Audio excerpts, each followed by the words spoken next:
essa batalha dos Estados Unidos tinha e tem dois objetivos. Um deles é o alinhamento geopolítico, que implica em ter governos aliados aos Estados Unidos nessa luta contra a China. E o alinhamento geoeconômico, que significa retomar e aprofundar as políticas neoliberais que vinham já dos anos 80. Esses dois objetivos, o geopolítico e o geoeconômico, vêm sendo perseguidos pelo Obama, pelo Trump e pelo Biden. As diferenças são de estilo, não de sentido. Para atingir esses objetivos, no caso do Brasil, era preciso afastar o PT do governo e colocar no governo a Aliança Democrática, ou seja, PSDB, PMDB e DEM. Essa Aliança Democrática, que eu chamo de direita gourmet, é a representação tradicional da classe capitalista brasileira. Essa classe está totalmente de acordo em fazer do Brasil uma sociedade baseada no agronegócio exportador, na mineração e na especulação financeira. Foram esses os objetivos do golpe de 2016 e foram esses os objetivos da prisão, condenação e interdição do Lula. Acontece que eles podem muito, mas não podem tudo. Eles planejam muito, mas não planejam tudo. Vide o Afeganistão. E o fato é que, mesmo com a Dilma golpeada e com o Lula preso, a chapa Haddad e Manuela poderia vencer as eleições presidenciais de 2018. Foi nesse contexto que a operação conjunta Estados Unidos e classe dominante brasileira teve que fazer um gambito parecido com o que eles fizeram em 1989. Em 89, eles apelaram para um filhote da ditadura, o Collor, que se apresentou como o cara dos descamisados e do combate aos marajás. E em 2018, eles apelaram para outro filhote da ditadura, o Bolsonaro, que também se apresentou como o cara do povão e contra a política tradicional. Bom, o Bolsonaro venceu e está entregando o produto. Submissão aos Estados Unidos, mal-estar social crescente, autoritarismo político e subdesenvolvimento econômico. Como é óbvio, isso tudo tem um custo. E quem está pagando esse custo são os pequenos e os médios capitalistas, os trabalhadores pequeno-proprietários e os trabalhadores assalariados. E dentre estes, os mais pobres, os negros e as negras, as mulheres, a juventude, os moradores da periferia. Bom, evidentemente, isso gerou reação. E a reação começou ainda em 2019, teve um dos seus pontos fortes no chamado tsunami da educação. É provável que em 2020 já tivesse acontecido um ponto de virada, mas aí veio a pandemia. Se a pandemia não existisse, ela teria sido inventada pelo Bolsonaro, pois a pandemia permitiu, ajudou muito a fazer a boiada passar com mais facilidade. Primeiro porque abriu um terreno fértil para o discurso e para a prática do Bolsonaro. Segundo, porque uma parte da esquerda ficou na semi-clandestinidade, sem poder sair de casa ou sem querer sair de casa. E terceiro, porque a direita se aproveitou desse ambiente e obteve uma grande vitória nas eleições municipais de 2020. Bom, em 2021, um conjunto de motivos fez a esquerda sair da semi-clandestinidade e retomar o ânimo. Teve o crescimento brutal da pandemia, o caso de Manaus foi um disparador disso, e outro motivo importante foi a libertação do Lula, que resultou, por um lado, da nossa mobilização e, por outro lado, resultou das contradições que existem entre eles. Desde então, ou seja, desde a saída do Lula, desde o 8 de março, a gente vive uma situação contraditória, que possui várias dimensões. Primeira dimensão, a boiada segue passando. Todo mundo que fala que o governo Bolsonaro está em crise, está mal, não sei o quê, a boiada está passando. Eles estão aprovando privatizações, legislações, agressões, tudo. Segundo, as mobilizações sociais estão sendo retomadas, mas numa escala que ainda é insuficiente para parar a boiada e insuficiente para derrubar o Bolsonaro. Terceiro, todas as pesquisas dizem que se a eleição fosse hoje, Lula venceria. Mas as eleições não são hoje, são no final do ano que vem. E, em quarto lugar, quarta dimensão do que a gente vive desde março, os diferentes setores da classe dominante estão divididos sobre o que fazer. Na minha opinião, não existe na classe dominante, ou seja, na classe dos capitalistas brasileiros, os grandes capitalistas, não tem nenhum setor relevante que esteja disposto a embarcar de verdade na candidatura Lula. Aliás, cá entre nós, engajamento empresarial em candidatura petista à presidência da República só teve de verdade em 2010. Ou seja, grandes setores apoiando, não indivíduos. E mesmo assim, em 2010, eles colocaram um pé em cada canoa. Só isso explica o resultado, naquele momento, das candidaturas do PSDB. Na classe dominante, tem várias posições, mas tem duas que são principais. Uma parte da classe dominante, liderada pela direita gourmet, está convencida de que é preciso cavar espaço para uma terceira via, pois eles acham que o Bolsonaro pode perder para o Lula. Se deixar a polarização, o Bolsonaro vai perder. Outra parte da classe dominante, liderada pela extrema-direita e pelo Bolsonaro, está decidida a ganhar as eleições, custe o que custar, mesmo que o custo for não ter eleições. E, para isso, o Bolsonaro está fazendo dois movimentos.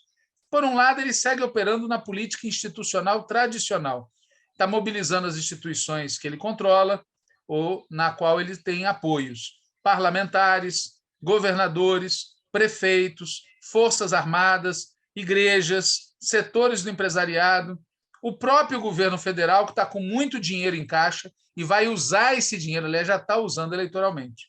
E, por outro lado, ele está mobilizando a base social dele. Esse segundo movimento não tem, na minha opinião, como objetivo dar o golpe, pois, como o próprio Bolsonaro já disse, quem está no governo não dá golpe em si mesmo, né? Aliás, esse golpe que a gente está vivendo desde 2016 é um golpe permanente, é um golpe continuado, é um golpe em prestações. Claro que esse tipo de movimentação do dia 7 é um treino para o que pode vir a ser um golpe de verdade se eles precisarem. Mas eu acho que o objetivo dele, com esse tipo de movimentação que ele está fazendo no dia 7 de setembro, é político.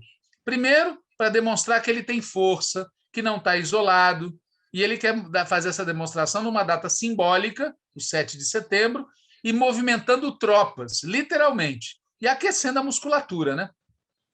O segundo objetivo dele é para atemorizar a direita gourmet. É para o STF maneirar, é para a CPI da Covid maneirar, para os tribunais maneirarem nas investigações contra o Carlos Bolsonaro, porque se a direita gourmet tem medo, eles não vão dar o passo além. E o terceiro objetivo político do Bolsonaro é tirar a esquerda das ruas, é reocupar as ruas. Desde o 8 de março, a gente vem reocupando as ruas. Ele quer nos tirar delas. Para quem acha que 2022 vai ser resolvido numa campanha eleitoral normal, isso pode parecer irrelevante. Mas para quem acha, como eu acho, que nós vamos colher nas urnas de 2022 aquilo que a gente tiver plantado nas ruas agora, em 2021, ficar ou sair das ruas é decisivo. Para usar uma imagem militar, é como se as ruas fossem uma colina onde você coloca um canhão para disparar contra o adversário.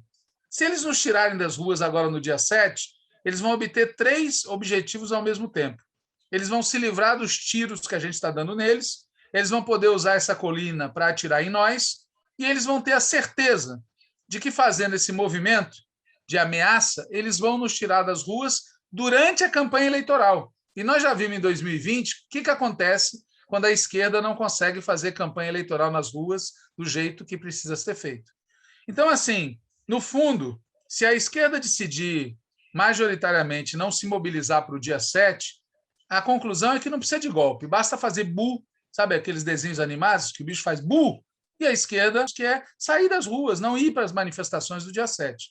Eu não estou querendo dizer com isso que as ameaças do Bolsonaro são vazias, não são. Nós não devemos subestimar o Bolsonaro. O problema é que tão pouco a gente pode se deixar dominar pelo medo.